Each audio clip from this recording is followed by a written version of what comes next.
Donald Trump appears to have made at least $5 billion in the 8 months since he was inaugurated. Any thoughts on his crypto holdings? This is pure corruption. Let's not beat around the bush. When history is written about this administration, one of the first lines in the first paragraph is going to be about the extraordinary payoffs that were made to Donald Trump. I'm Jaonna. This is the Daily Beast podcast, and thank you for all your comments on Dr. John Gartner's diagnosis of Donald Trump as having dementia. Many of you found his arguments and his medical terms extremely convincing. Several of you suggested other doctors we could talk to, so we're reaching out so we don't just have one person's diagnosis that we're relying on. But as many of you pointed out, what was convincing about Dr. John Gartner was just the sense that he's been diagnosing President Trump, who's been in the public eye for so long that there are lots of moments to judge him against now, 5 years, 10 years, and 30 years ago, which is what doctors need and often don't have. But in this case, they actually do. So thank you for your comments on YouTube. Let's get into today's guest, who is the same age as the president and just as busy as the president, but he's busy on Substack, on YouTube. He's been making documentaries. He's writing books to make sure we know what a catastrophe is happening to the America he knows and loves. Today, I'm talking to Robert Reich, who was Secretary of Labour under Bill Clinton. He was advisor to presidents from President Ford to President Obama. He's a beloved Berkeley professor, and he was the subject of this year's documentary, The Last Class. He's also the force behind Inequality Media and of a new memoir coming up short, referring to his height. He's only 4'11", but he towers above most of us. A memoir of my America. Robert Reich, let's get into it. Robert, you were Labour Secretary. What are you making of this attempt to what appears to be obfuscate the numbers around inflation and around jobs? Well, it's crazy. From the standpoint of the economy, you've got millions of actors who need accurate information about the direction the economy is going in if they're going to make decisions about investing or building or hiring. And if they don't get that information, they're going to be risk adverse. And that's exactly what's happening. A lot of people who otherwise might be hiring have slowed down their hiring enormously because they don't know what's going on, coupled with the fact that there are tariffs, there is, this kind of arbitrary and capricious set of decision making coming out of the White House. Well, again, it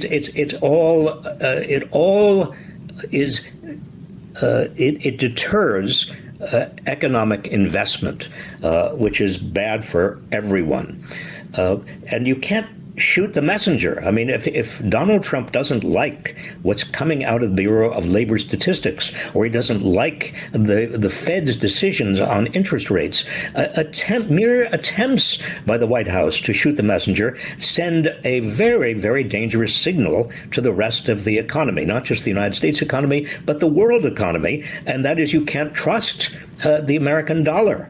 You can't trust where the dollar is going. There's nobody on the anti-inflation beat. There's no cop on the beat. And this is all, again, the markets have reacted. They will continue to react badly when Donald Trump, and to the extent that Donald Trump tries to shut off information or kill or shoot the messenger.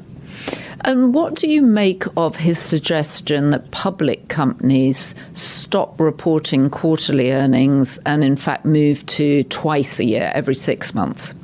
I mean, I think I know a lot of companies that would prefer that, but I'm curious to get your point of view. Jaonna, honestly, there are very few things that I agree with Donald Trump on, but that may be one. When I used to be much closer to watching the economy every minute. And I was labor secretary, and before that I was at the Federal Trade Commission. I actually suggested that companies have to take a longer-term view of what they're doing, and these quarterly reports force them into a very narrow, insular, and kind of a view that runs against the long-term interests of the economy. So this is not necessarily a bad position to take. And the markets seem to have now priced in the volatility, don't they? I mean, the stock market is up 15% this year. Well, it's a very good question about whether they've priced in volatility. I don't think markets price in arbitrary and capricious and impossible to predict decision making. Volatility is one thing. Yes, I mean, there is going to be a lot of volatility whenever there's any kind of a change in administration, whenever there is a lot of tumult in the world, given Israel and given Putin and given everything else that's going on. But arbitrary and capricious decision-making really is something that the markets cannot price in because, again, it's outside anybody's control and outside anybody's potential vision.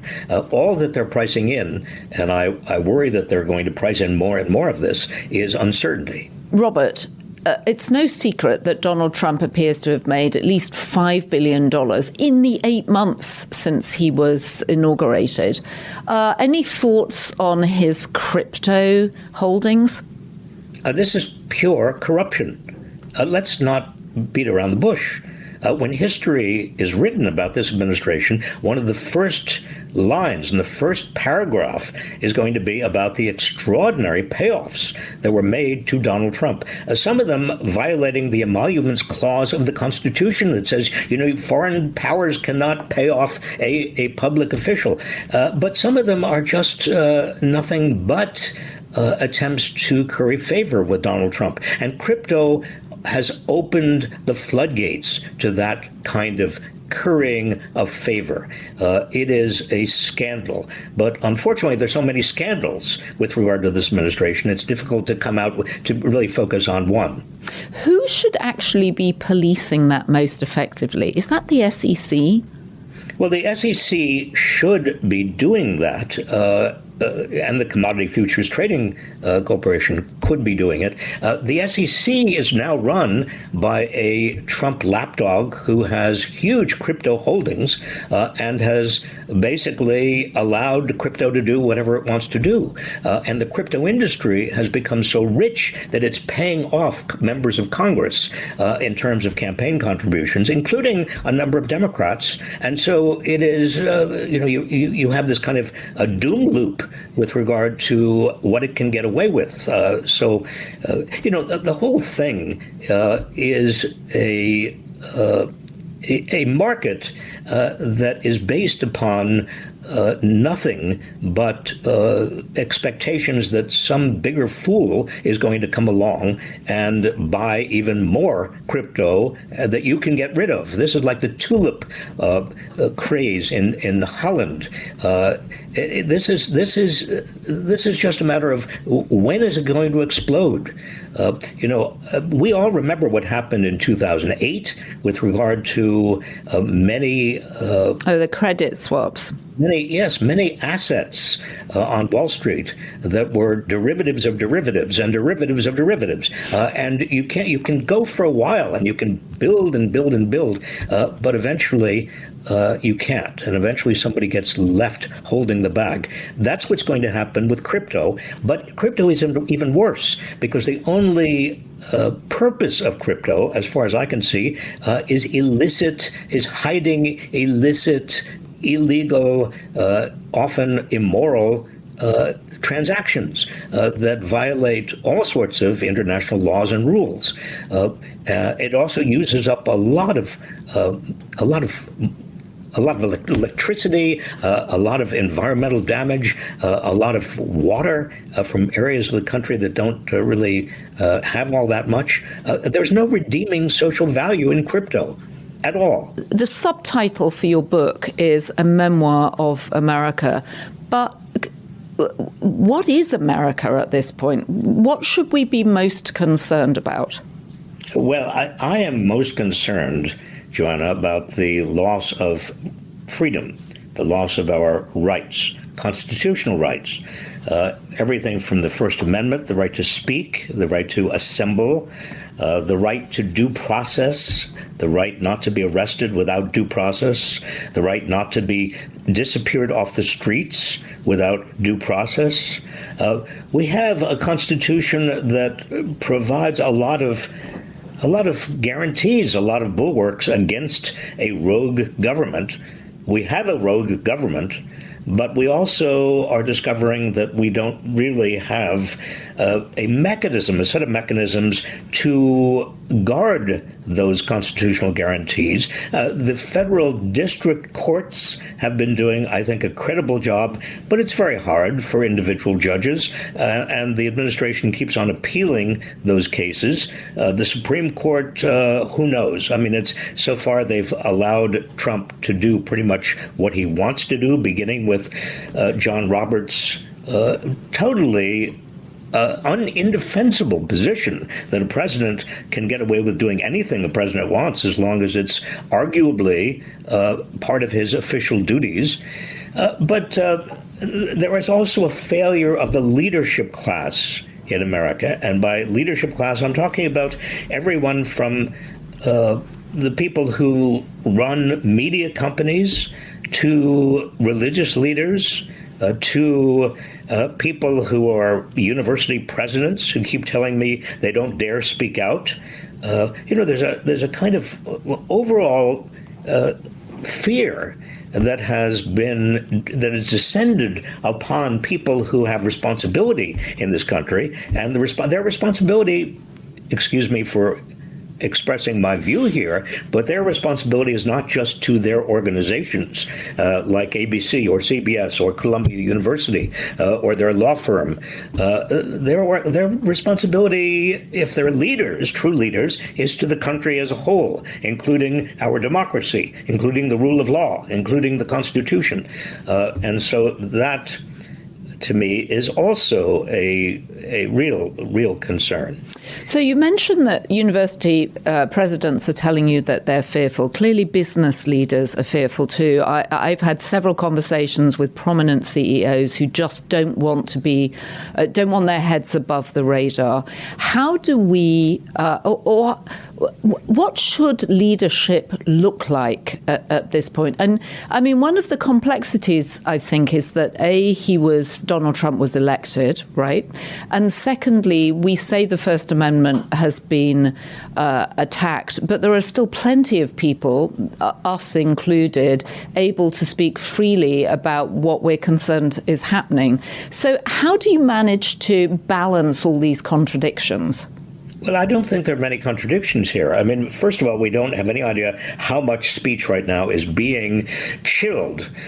We know that a lot of people left, for example, CBS News, 60 Minutes. They resigned. We know people resigned from the editorial board of the Washington Post. We can see the resignations. We just don't know what they have agreed to suppress, or what kind of suppression went on that led them to resignation. So when you say we have free speech, I'm sorry, we just don't know how free it is right now. And when we see Jimmy Kimmel and the executives of Disney and others caving in, it's a pretty awful set of circumstances and an abdication of responsibility. I was talking recently to a business leader who was very upset about what's going on, and I said to him, well, what are you going to do? Are you going to put your name to a petition? Are you going to stand up and really be counted? And he said, oh, no, I can't do that. I have too much at stake. And I said, what do you mean you have too much at stake? He said, well, I have deals that are pending. Well, the more people, Jaonna, who have positions of responsibility and positions of leadership who say, well, I don't dare put my head up because I'm going to be, I'm fearful that I'm going to be targeted by this administration. They are complicit. They are enabling this kind of tyranny. So why don't the Democrats put together a bunch of CEOs, so there's some strength in numbers, and get them to speak out and say this is unacceptable? Well, I wish the Democrats would, but Democrats themselves, if you're talking about congressional Democrats, many of them are nervous. They depend on a lot of big money for their campaigns. They depend on CEOs and Wall Street. They don't want to bite the hands that feed them. They certainly don't want to put the hands that feed them in an awkward position. So I'm not sure that a lot of Democrats have the will to do anything like you're suggesting. Well, good Lord, if Democrats don't have the will to do it, then what is to become of us? Well, exactly. I mean, there's an old saying, we are the leaders we've been waiting for. Right. It's a good phrase. I never really paid much attention to that phrase. It's always seemed to me kind of idealistic. Mm-hmm. But at a time like this, it may be the case. It may be that we, average people who are not cloaked with the offices of formal authority, who are not presidents and CEOs and who are not heads of organizations and members of Congress or the presidents of universities, maybe ordinary people have got to take more leadership responsibility here in this crisis. This is a catastrophe. You mentioned the Washington Post, you mentioned Jimmy Kimmel and obviously the big furore at Disney and ABC. You mentioned CBS, all three of which are essentially legacy media. Is there an argument that actually each of those brands are much less relevant than they were, and conversation actually has merely gone onto social media platforms? It's gone onto YouTube, where you have a podcast. You have more than 1 million followers on your YouTube podcast, which frankly is more readers than the Washington Post has every day. So is this actually a sense that the media is just changing, the conversation is changing, and it's going elsewhere? I mean, you think of the top 10 podcasts. You have Crooked Media with speechwriters that used to work for Obama. You have the Midas Touch, who hate Donald Trump. So it's not as if criticism of the president and his cabinet is not out there.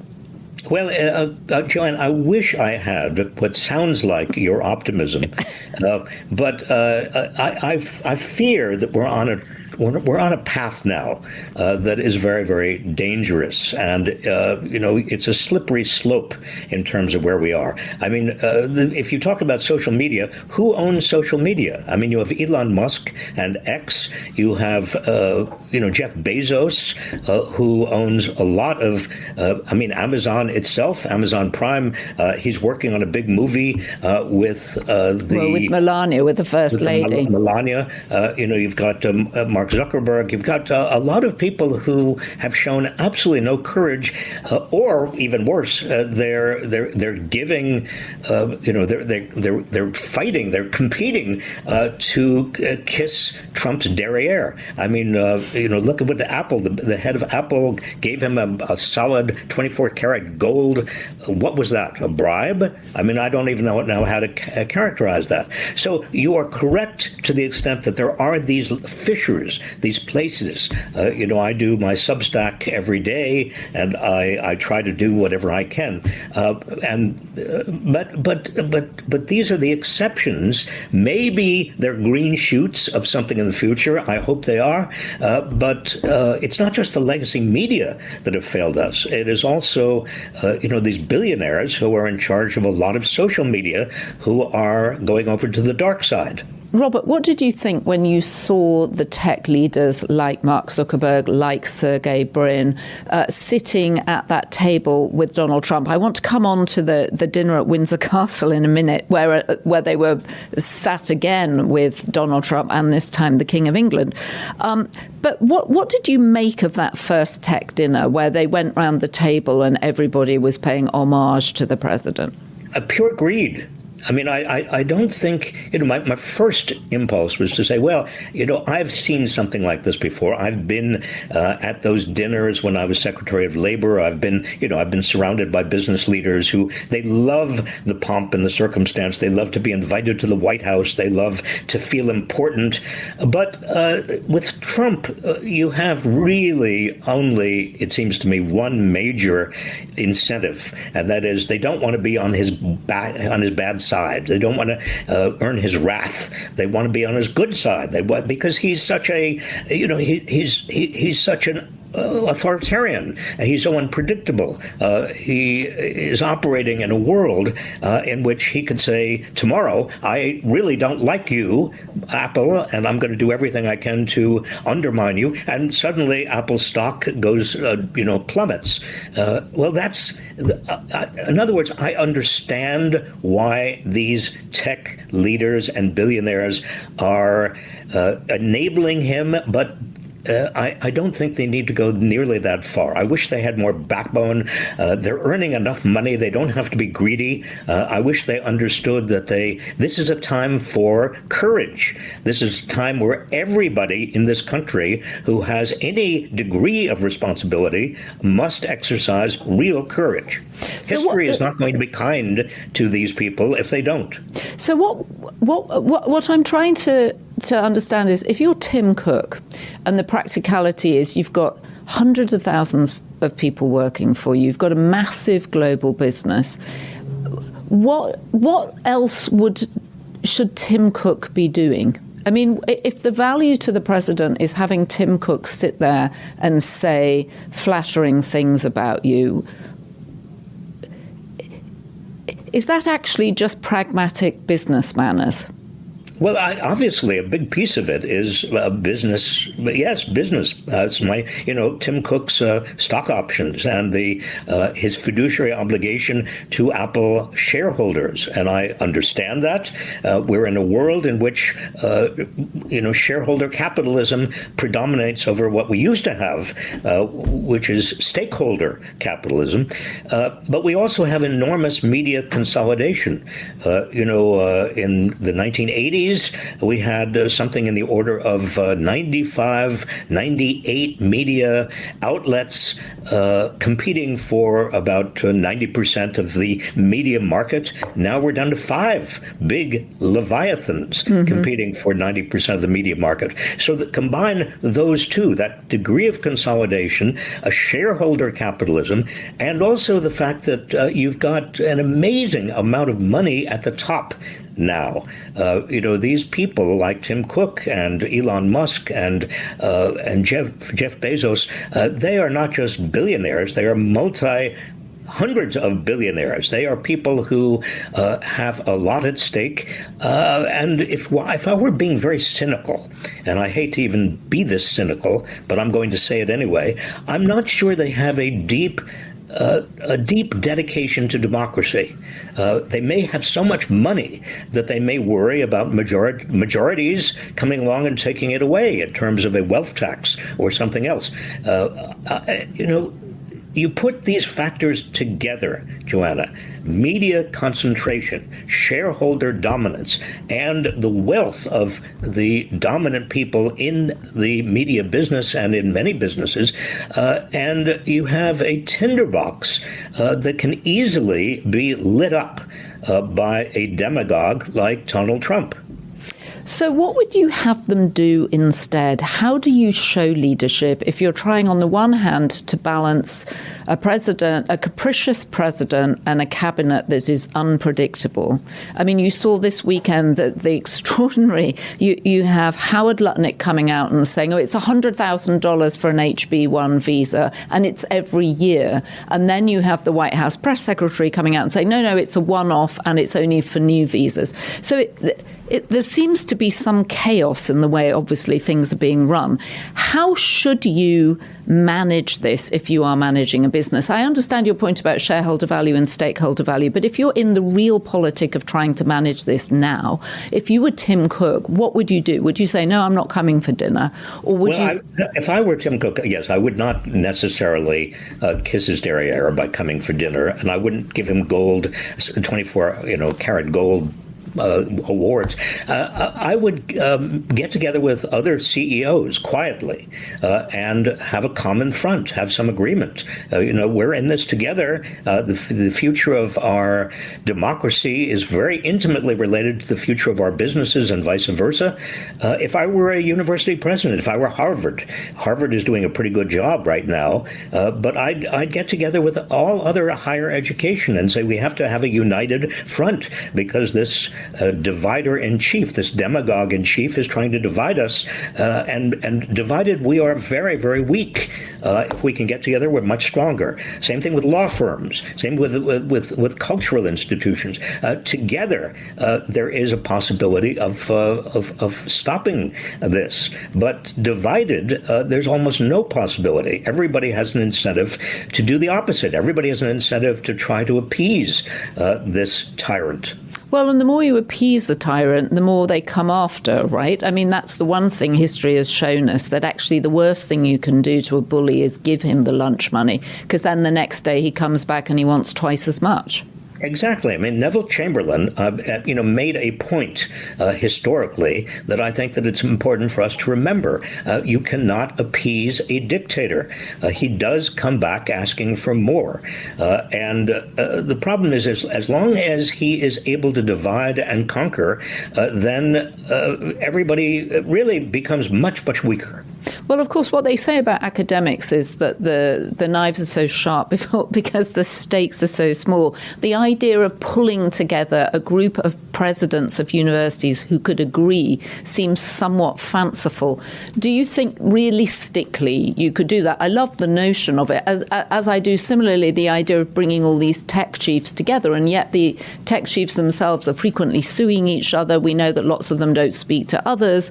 So it's not as if they have they may be in the same business, but they have lots of things that would serve them well if another went down. Aren't they all hoping that the spotlight, Trump's wrath, just falls on someone else, not them? Well, I think it's worse than that, Jaonna. They're actually competing for his for benefits from him, for his they're not trying to avoid his wrath. They're actually competing for his warmth. And what you say about these institutions getting together, whether they're private sector, public sector, or not for profit, you're absolutely right under normal circumstances. But we're no longer in normal circumstances. This is a national emergency. This is a catastrophe, not only for the United States, but for the world. And if we have a leadership class in this country, if we have people who have positions of responsibility, their responsibility extends, it seems to me, in a crisis like this, to the nation and to the world. What do you see the worst impact being right now on global affairs and the shifting of the global order, which has suddenly been thrown into disarray by Donald Trump? Well, the same point applies. That is, other countries have got to get together. And I think the European Union is doing a credible job. But the European Union needs to get together with Canada and Japan and Australia and all of these countries that had traditionally been allies of the United States, where Donald Trump is is basically saying you are no longer allies of the United States. They should ally themselves together, understanding that at least temporarily they cannot rely on the United States. They are all in some danger from Putin. They are in some danger from Xi. They need to use each other and rely on each other rather than trying to keep in the good graces of Donald Trump or avoid his wrath. I mean, again, this goes back to the same theme. You cannot appease a dictator. And what was your thought when you heard that Bob Iger had made the decision with his, as he made it very clear to say, his number two, Dana Walden, to suspend Jimmy Kimmel's show indefinitely. There does seem to have been a backlash to that. Today we had 400 celebrities getting together and doing exactly what you say, complaining about the decision. You've got people calling for a boycott. Oddly, late-night comedians, not people that you would think would have actually a close fraternity, seem to have gotten together and supported Jimmy Kimmel. Does that decision, do you think there is any way out of that for Disney in a good way for the freedom of speech at all? Well, if Disney reversed itself and apologized and rehired Jimmy Kimmel and said, we made a terrible mistake and we should not have been intimidated by the FCC, that might be helpful, but it may be too late for that. And by the way, for all these comedians to get together and support each other is great. But I think more importantly, for people, average Americans who are really concerned and worried and feel afraid of what's going on, they should cancel their Disney Plus, Hulu subscriptions and instead take the money and put it into public broadcasting. Well, that's an interesting idea. Yes, I saw John Oliver on his HBO show last night was demanding people cancel their subscriptions. But the idea of putting it into publicly funded media is a great idea. I can tell the quality of my WNYC in the morning has been somewhat impacted, actually. Of course. I mean, these public broadcasting stations are, in the big cities, in San Francisco and New York, I think they'll do fine. But it's the smaller cities that really are being terribly impacted. Some of the public broadcasting is being shut down or limited. So take your money away from Disney Plus and Hulu and put it into public broadcasting. You're in the Bay Area, you live in San Francisco, which is a fascinating mix of California liberal politics and then enormous wealth, enormous concentration of billionaires and tech overlords. What are you seeing politically from the Democrats in that neighborhood that makes you feel hopeful, if anything? Well, I love Nancy Pelosi because she is a fighter.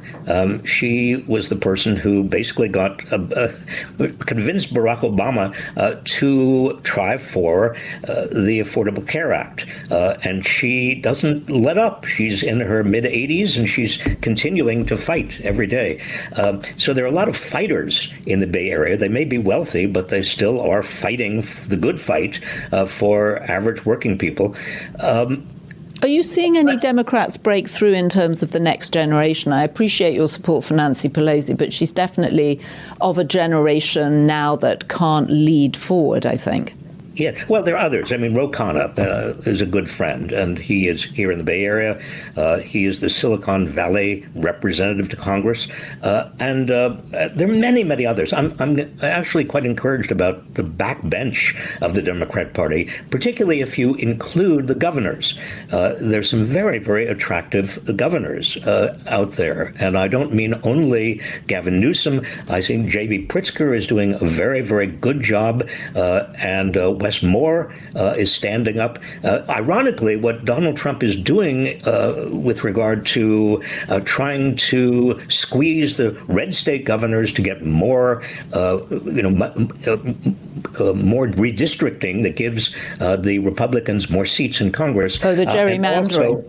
And also using ICE raids in various places. I mean, he is making some of these Democratic governors into real. He's pushing them into heroic kinds of positions where they're taking very tough stands, and I think that's that's very important for the future. Talking about the future, you've just finished a documentary about your many years as a teacher at Berkeley. What have you observed about students recently as opposed to when you started teaching? Well, that's a good question, Jaonna. I love teaching. I I really miss it. But I just had reached a point where I thought I'm getting old and I can't do quite as well as I was doing before, and so I should put a stop to this. Well, if I can just jut in here and say it's a very good documentary. Every teacher, I think, would love to watch this because your heart and your enthusiasm for teaching comes over, as do the many students that come up to you and say, "Remember me, class of 1979," and you're like, "I have no idea." They keep on coming up to me every day. Yeah, I have no idea who you are, but it's nice to see you. But has there been a change in students over the years? Well, when I started to teach in 1981, students were, very, very excited, and they had a lot of ambition. But I think that the change I've seen, my most recent cohort of students, and I retired the year before last, but I'm still sneaking in and doing classes.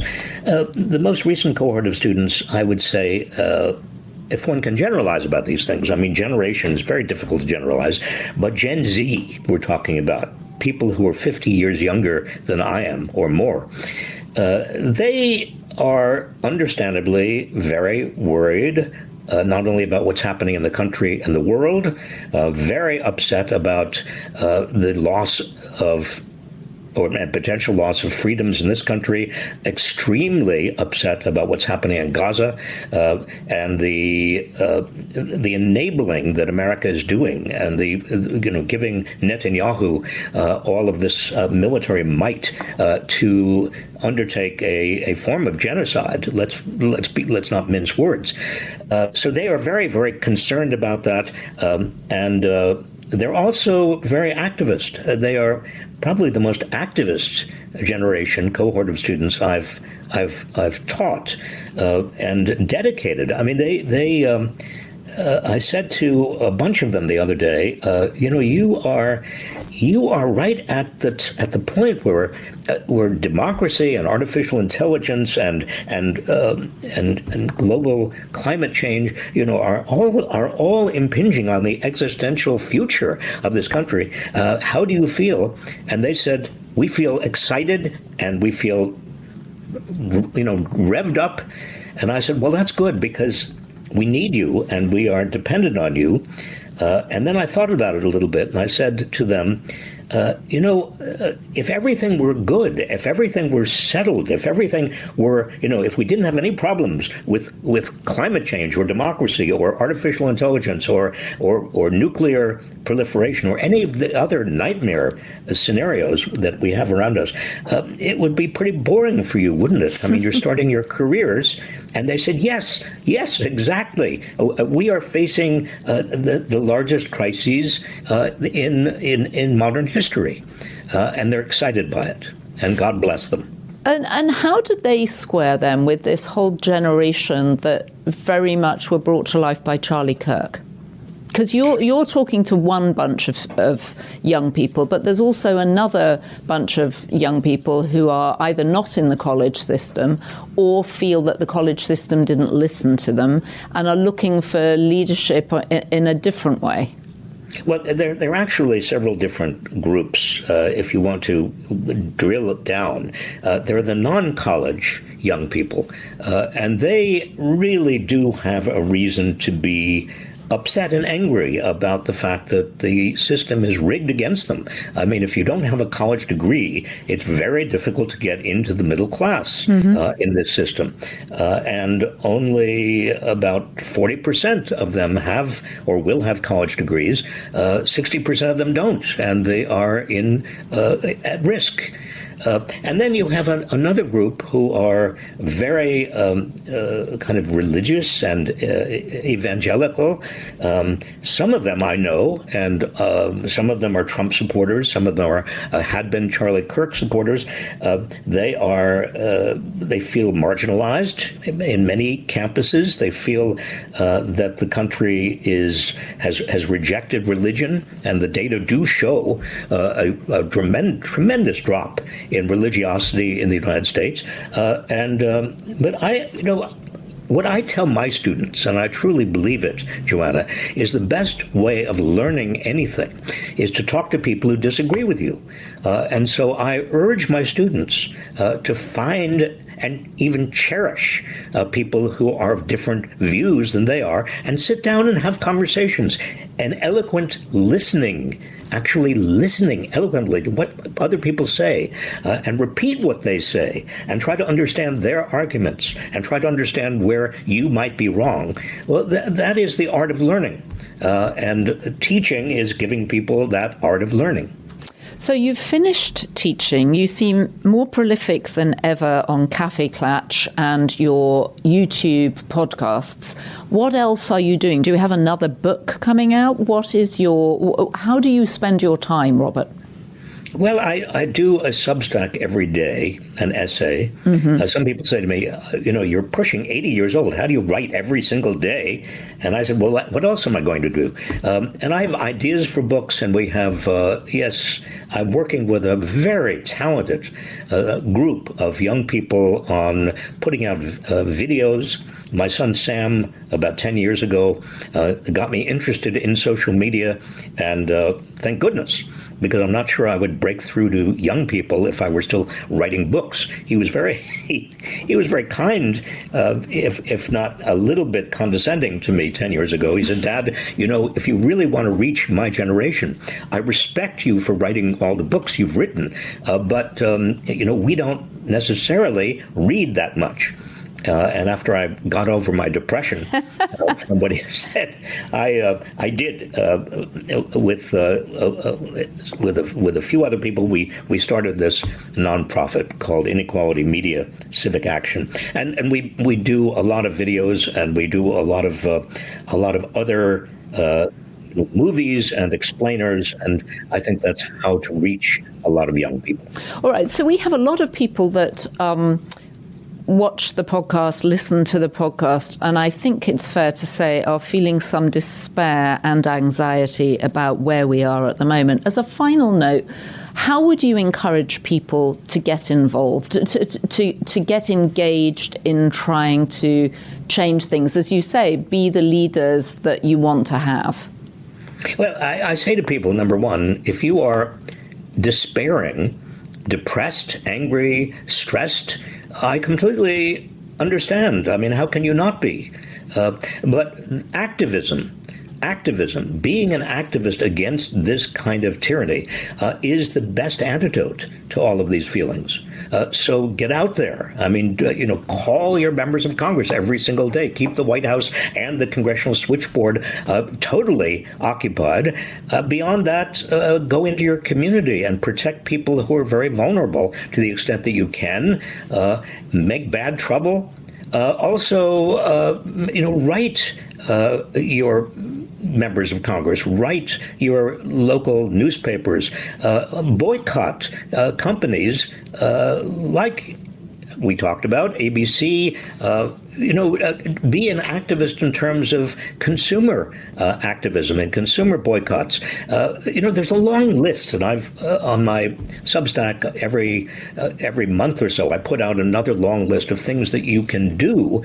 Nobody should feel that they have lack of agency. This is a time when we all have to be leaders in terms of mobilizing, organizing, energizing people around us who are even more demoralized, or who have decided that the best strategy is to keep their heads down and not even read the news.